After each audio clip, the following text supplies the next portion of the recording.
नमस्कार मंडळी, आज आपण बनवणार आहोत हॉटेल स्टाईल चविष्ट आणि क्रीमी मशरूम पनीरची भाजी. अप टू डेट किचनमध्ये तुम्हाला स्वादिष्ट रेसिपी बघायला मिळेल.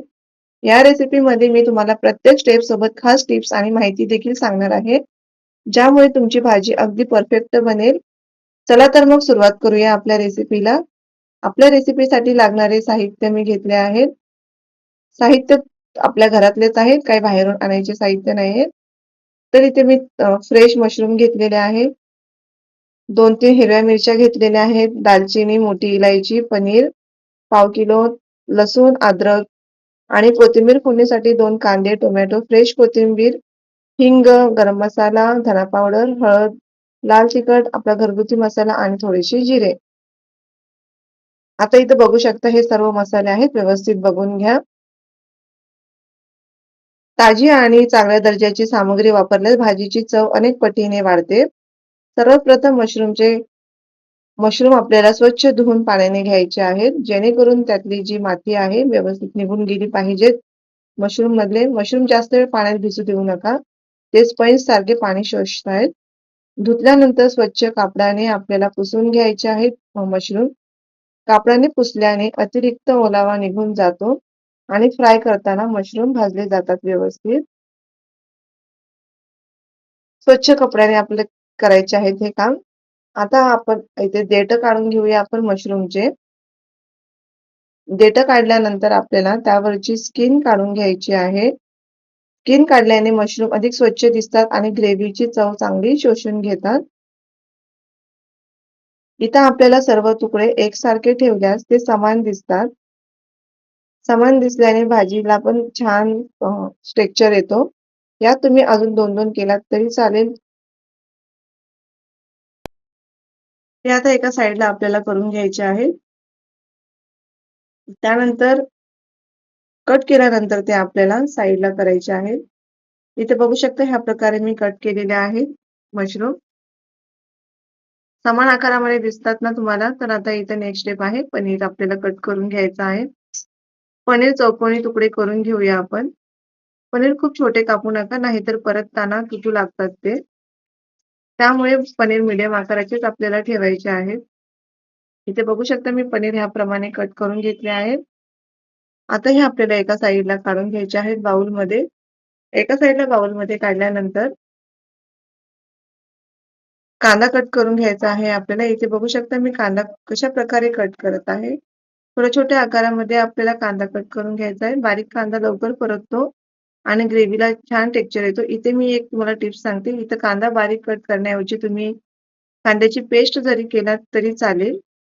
पेस्टने सुद्धा आपल्या भाजीला ग्रेव्ही होते आपली भाजी छान.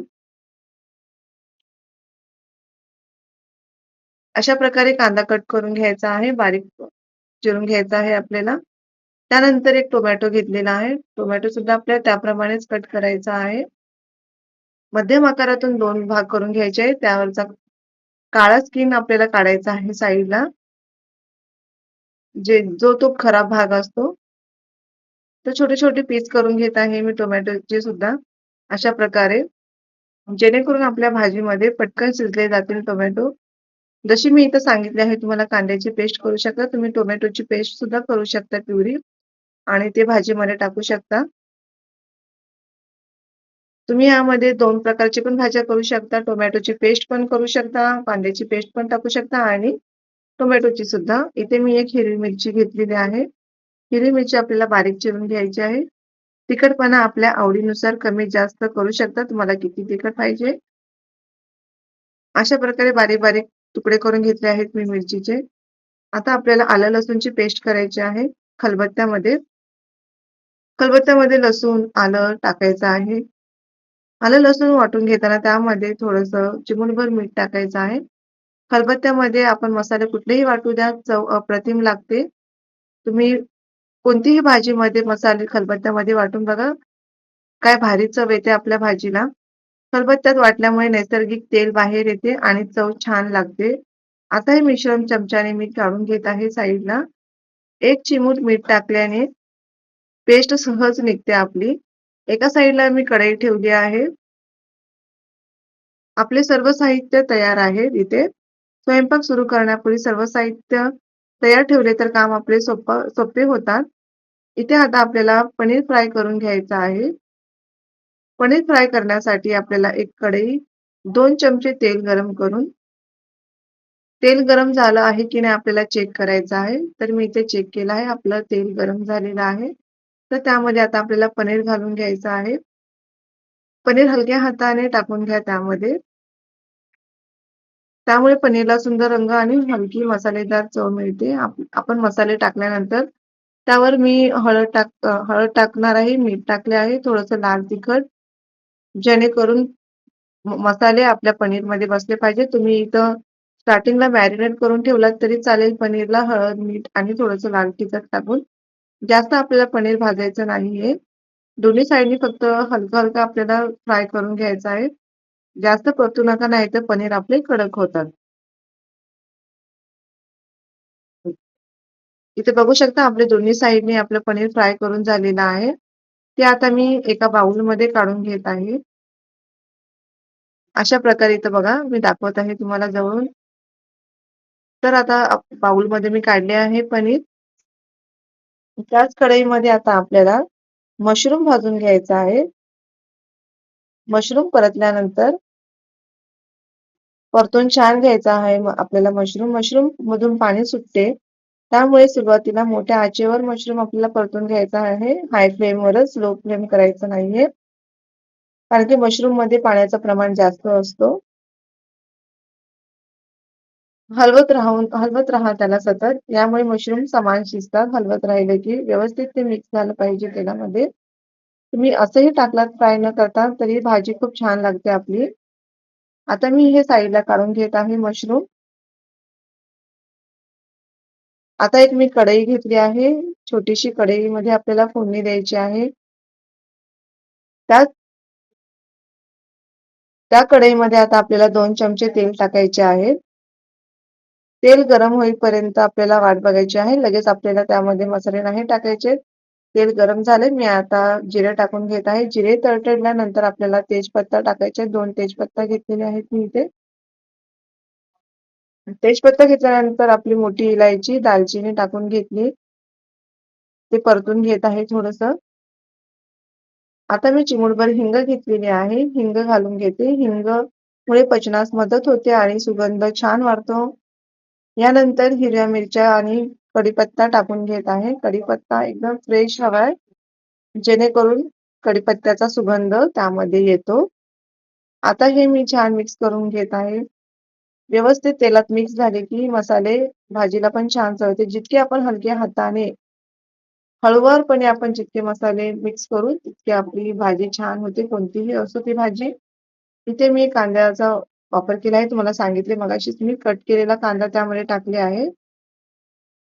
कांदा सोनेरी होईपर्यंत परतल्यास ग्रेव्हीची चव वाढते छान. आलं लसूण पेस्टला मी त्यामध्ये टाकत आहे. सेंटरमध्ये टाकून घेतले आहे, जेणेकरून त्याचा तेलामध्ये कच्चेपणा गेला पाहिजे. कच्चा वास जाईपर्यंत परतणे खूप महत्त्वाचे आहे. आपल्याला आलं लसूणची पेस्ट ते पुन्हा आता कांदा वगैरे ते मिक्स करून घेत आहे. कांदा मिक्स केल्यानंतर आपल्याला एक टोमॅटो टाकायचा आहे. टोमॅटो बारीक केलेला आहे ना, तो त्यामध्ये टाकून घ्यायचा आहे. पण इथे लक्षात ठेवा कांदा व्यवस्थित सॉफ्ट झाला पाहिजे आणि थोडंसं कांद्याचा रंग चेंज झाला पाहिजे, तेव्हाच आपल्याला टोमॅटो टाकायचे. बघा आता मी टोमॅटो टाकत आहे त्यामध्ये. टोमॅटो पूर्ण मऊ झाल्यास मसाले घाला त्यामध्ये. जर आपले टोमॅटो मऊ होत नसतील, तर त्यामध्ये थोडंसं मीठ टाकून एक झाकण ठेवून सुद्धा तुम्ही एक वाफ काढून सुद्धा टोमॅटो नरम करू शकता.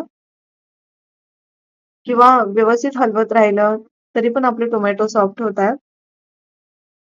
आता माझे टोमॅटो थोडेसे सॉफ्ट झालेले आहेत. मी त्यामध्ये हळद टाकत आहे, लाल तिखट, धने पावडर टाकत आहे आणि आपला काळा मसाला सुद्धा टाकत आहे. ते मिक्स करून घेते मी. मसाले मंद आचेवर परतल्यासच त्याचा रंग आणि चव उत्तम येते. आता आपल्याला त्यामध्ये मीठ टाकायचं आहे. मी सुरुवातीला मीठ नाही टाकले.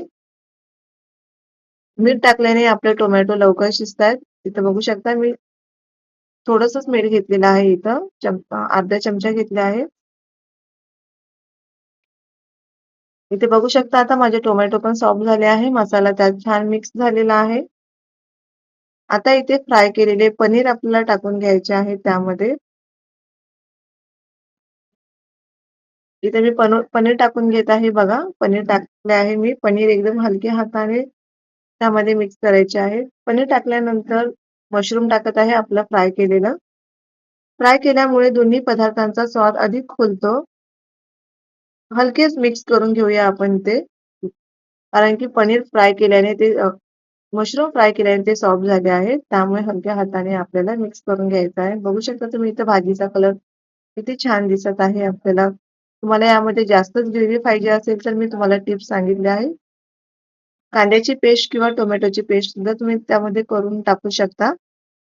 तर इथे आपल्याला गरम पाण्याचा वापर करायचा आहे. आवश्यकतेनुसार गरम पाणी आपण घालू शकता. तर मी इथे पाणी घालून घेतलं आहे गरम पाणी. गरम पाणी वापरल्याने शिजण्याची प्रक्रिया खंडित होत नाही. जर तुमच्याकडे फ्रेश क्रीम असेल तर फ्रेश क्रीम पण यावर टाकू शकता किंवा दुधाची साय असेल ते साय सुद्धा फेटून तुम्ही यामध्ये टाकू शकता. आता इथं मी झाकण ठेवून घेतलं आहे.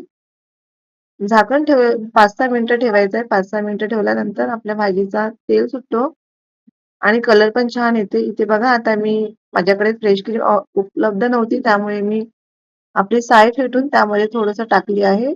त्यामध्ये भाजीला पण चव छान येते आणि आपला टेक्स्चर पण भाजीचा छान दिसतो. क्रीम शेवटी घातल्याने भाजीला रेस्टॉरंट सारखा क्रीमी टेक्स्चर मिळतो. शेवटी ताजी कोथिंबीर भरभरून आपल्याला टाकायची आहे. कोथिंबीर नेहमी शेवटी घाला त्यामुळे ताजेपणा टिकून राहतो. अशी आपली स्वादिष्ट क्रीमी आणि मसालेदार मशरूमची भाजी तयार आहे. रेसिपी आवडली असेल तर व्हिडिओला लाईक करा, शेअर करा आणि चॅनेलला सबस्क्राईब करायला विसरू नका. भेटूया पुढच्या नवीन आणि स्वादिष्ट रेसिपी सोबत. धन्यवाद.